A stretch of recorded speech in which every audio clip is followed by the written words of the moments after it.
9 avril, troisième point de la situation avec le docteur Perrine Truong. D'abord, comment ça va? Ça va. Tu es chef de clinique dans un grand hôpital roman. La tendance est comment? Il y a plus de monde, il y a plus de tension, il y a plus de peur. Comment ça se passe? Non, la tendance, elle est vraiment très stable. Donc, on n'a pas plus de monde. Je dirais, c'est vraiment, par rapport à la semaine passée, ça n'a quasiment pas changé. Et puis au niveau de la tension, je pense qu'elle s'est aussi stabilisée. La tension, elle est beaucoup moins en train de monter que dans les dernières semaines. Il y a des informations contradictoires qui circulent par les médias. On peut lire que certains hôpitaux sont débordés, qu'il manque des médicaments, qu'il manque des sédatifs. Et puis d'autres qui disent qu'on met des travailleurs des hôpitaux en congé. Qu'est-ce qui est vrai? Comment ça se passe chez toi? Alors je pense que les deux peuvent être vrais au même endroit.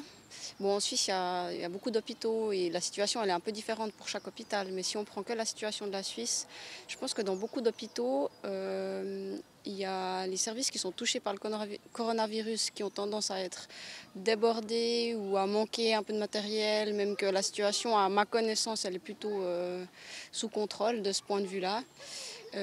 Et par contre, il y a le reste de l'hôpital, donc qui n'est pas touché directement par le coronavirus, qui est un peu mis en pause comme le reste de la société en fait. Donc il y a cette espèce de paradoxe au sein de l'hôpital où il y a une activité qui est très grande et où les équipes ont doublé, ont triplé dans certains secteurs, et dans d'autres secteurs, il y a des médecins, des infirmiers qui ont en fait rien à faire. Le Conseil fédéral vient de prolonger d'une semaine les mesures drastiques, mais moins drastiques quand même que dans nos pays voisins. On en parle dans les couloirs de ton hôpital? Alors moi j'ai pas, depuis la conférence de presse d'hier, j'ai pas été à l'hôpital, alors je sais pas exactement si on en parle, mais non, enfin oui, je pense qu'on parle plutôt on parle du confinement, ça certainement. La durée, je pense que nous à l'hôpital on sait que c'est quelque chose qui va être long. En tout cas la situation actuellement, donc comme je l'ai dit, elle est stable d'un point de vue du nombre de patients, peut-être une toute petite augmentation mais quasiment rien. Et puis on ne s'attend pas maintenant à avoir un nombre de patients qui augmenterait tout d'un coup de manière importante. Mais par contre, on sait que c'est une situation qui va se prolonger à l'hôpital pendant plusieurs semaines. Et non, dans l'état actuel des choses, on a l'impression que cette courbe, elle est effectivement aplatie, on n'aura pas de pic. Et puis on n'a pas forcément l'impression qu'il y aura un deuxième pic. Après, c'est vrai que dans plusieurs pays, on a vu, dès le moment où où le confinement a été levé, des fois, il y a une deuxième augmentation du nombre de cas, hospitalisés notamment. Et puis ça, c'est possible, mais vu les mesures qui ont été prises et puis comme les gens respectent relativement bien ces mesures, a priori on n'a pas l'impression qu'on aura un deuxième pic, mais il faudra un petit peu voir. Je pense que ce sera dès le moment, peut-être la fin du mois d'avril, début mai, mi-mai, quand la vie sociale, active va reprendre et commerciale aussi. Voir à ce moment-là, est-ce qu'il y a justement un peu une reprise de l'activité du coronavirus. Donc tu parles du deuxième pic, est-ce qu'il y a eu un premier pic? Non, en fait, il n'y a pas eu de premier pic. On peut dire qu'on est maintenant dans la phase active de l'épidémie. Et puis, on a l'impression que cette situation-là va se prolonger. Et puis, ouais, j'ai parlé d'un deuxième pic, mais en fait, ce serait un pic ou un... Il n'y a pas eu de pic, mais il y a eu une augmentation des cas, c'était il y a 2 semaines, comme ça, où vraiment on a atteint, il y a une semaine, un peu la situation qu'on a actuellement. Et puis on n'aimerait pas qu'il y ait une deuxième réaugmentation en fait, des patients qui arrivent à l'hôpital. On va parler d'un thème difficile, l'immunité collective. Il y a des spécialistes qui disent que seule la Suède et quelques autres pays ont raison. Il faut qu'on arrive à ces 50-60% d'immunité collective, donc de gens qui attrapent le virus, qui à vrai dire n'est pas dangereux pour la très grande majorité de personnes. Est-ce que si on enferme les gens à la maison ou on a des mesures drastiques comme ça, est-ce que le risque d'une recrudescence de la maladie est plus grand? Est-ce que c'est possible qu'on n'ait pas l'immunité collective et puis qu'on n'arrive pas à se débarrasser du virus? Oui, je pense que c'est probablement un des points négatifs de ce confinement, c'est qu'effectivement les gens tombent moins malades, donc il y a une proportion moins grande de la population qui l'attrape. C'est vraiment ça le but du confinement. Pour les personnes qui qui développeraient potentiellement des complications. Mais bien sûr qu'après dans la population jeune, dans les enfants aussi, les personnes vont moins l'attraper. Et puis de ce point de vue-là, bien sûr que quand les gens vont recommencer à sortir, c'est possible qu'il y ait de nouveau le virus qui soit plus actif et se répande, donc se transmette entre personnes de nouveau. Puis ça participerait en fait de nouveau à un phénomène d'immunité collective, d'immunité. Après, le problème de tabler sur une stratégie d'immunité collective, c'est qu'on aurait probablement eu un pic beaucoup plus important que ce qu'on a eu. Puis c'est pour ça que la stratégie a été faite comme ça. Mais effectivement, à moyen terme et en plus à long terme, donc pour les années à venir, le phénomène d'immunité collective, s'il avait pu être acquis maintenant, aurait probablement diminué beaucoup le risque dans les années à venir. Il y ait de nouveau des épidémies et des pandémies de ce type-là avec un virus du même type. Ouais, ce qui est très intéressant. Est-ce que actuellement on pourrait dire que ton grand hôpital serait prêt à accueillir le double de patients, par exemple? Actuellement, ce serait un tout petit peu limite, mais je pense qu'on n'en est pas très loin.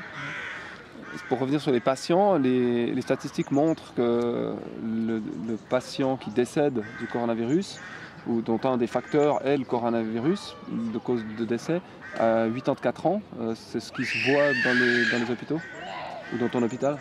Alors moi, je suis vraiment à l'entrée de l'hôpital, dans le service des urgences, donc j'ai un peu de la peine à savoir. On n'a pas des très bonnes informations, je dois dire, par rapport à ce qui se passe à l'intérieur, notamment au niveau des chiffres et notamment au niveau des décès.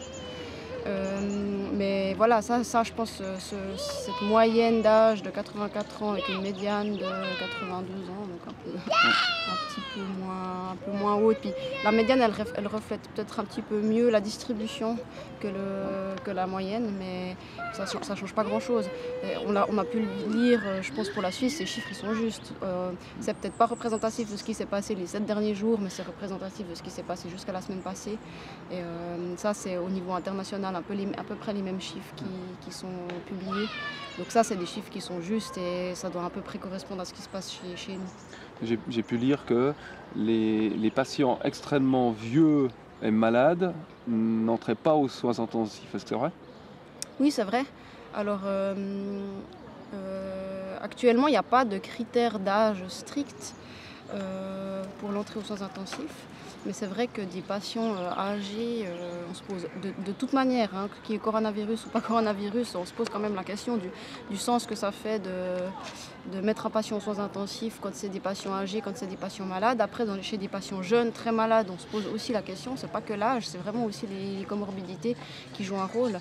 Et puis ça, je pense que c'est vraiment un point très important dans la prise en charge de médecine d'urgence et dans la prise en charge de médecine intensive, c'est de ne pas commencer à faire des choses qui ne feraient pas de sens d'un point de vue médical en premier chez des patients qui n'ont pas de chance de s'en sortir. Les images les plus terribles, c'est ces patients qui sont intubés sous respirateur. Est-ce que c'est propre au coronavirus ou ça arrive, vous avez des maladies, des malades des poumons qui doivent être intubés est-ce que ça arrive régulièrement sans coronavirus? Oui, ça arrive régulièrement sans coronavirus. D'ailleurs, c'est pour ça que les unités de soins intensifs existent. Après, ce qui se passe, c'est qu'actuellement, dans les soins intensifs, aussi aux urgences, on a une proportion très importante de patients qui viennent pour des problèmes respiratoires. Puis ça, par rapport à une situation sans coronavirus, ça a beaucoup augmenté.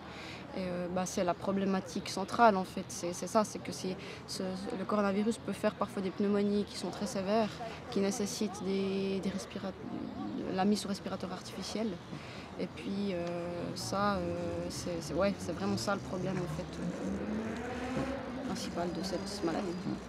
Vous, quand une personne décède, est-ce que vous distinguez si elle est décédée à cause du coronavirus ou est-ce que c'est une comorbidité comme on dit ou est-ce qu'elle avait 3 maladies? Non, alors a priori, des patients qui sont admis à l'hôpital pour un problème respiratoire et chez lesquels il y a un coronavirus et qui décèdent, a priori, sont décédés du coronavirus. Après, c'est extrêmement difficile de faire la part des choses. Chez un patient qui, par exemple, aurait des problèmes cardiaques importants avec ce qu'on appelle une insuffisance cardiaque, donc le cœur qui a de la peine à faire son travail, on sait que des petites choses, et notamment une infection qui est une grosse pneumonie ou pas, peuvent faire qu'au niveau cardiaque ça aille moins bien, parce que l'oxygénation se fait moins bien, les besoins en oxygène augmentent, etc. Et puis après de savoir si ce patient il fait ensuite une défaillance cardiaque avec un arrêt cardiaque et qu'il décède de ça, est-ce que c'est son cœur qui a lâché ou c'est le coronavirus qui a fait lâcher son cœur? C'est quasiment impossible à dire. Au final, je pense que ça ne change pas grand-chose, à part pour les chiffres. Mais... Ouais, qui sont quand même importants parce que c'est ceux qui sont relayés ensuite par les médias et qui font peur à tout le monde. Est-ce que tu sais comment ça se passe avec les résidents des EMS qui tombent malades ou qui viennent à mourir? Ils sont comptabilisés comment? Est-ce qu'ils arrivent chez vous? Comment ça se passe? Alors ils arrivent assez peu chez nous. C'est vrai que là je pense qu'il y a un assez gros effort qui est fait par les médecins et par les soignants dans les EMS.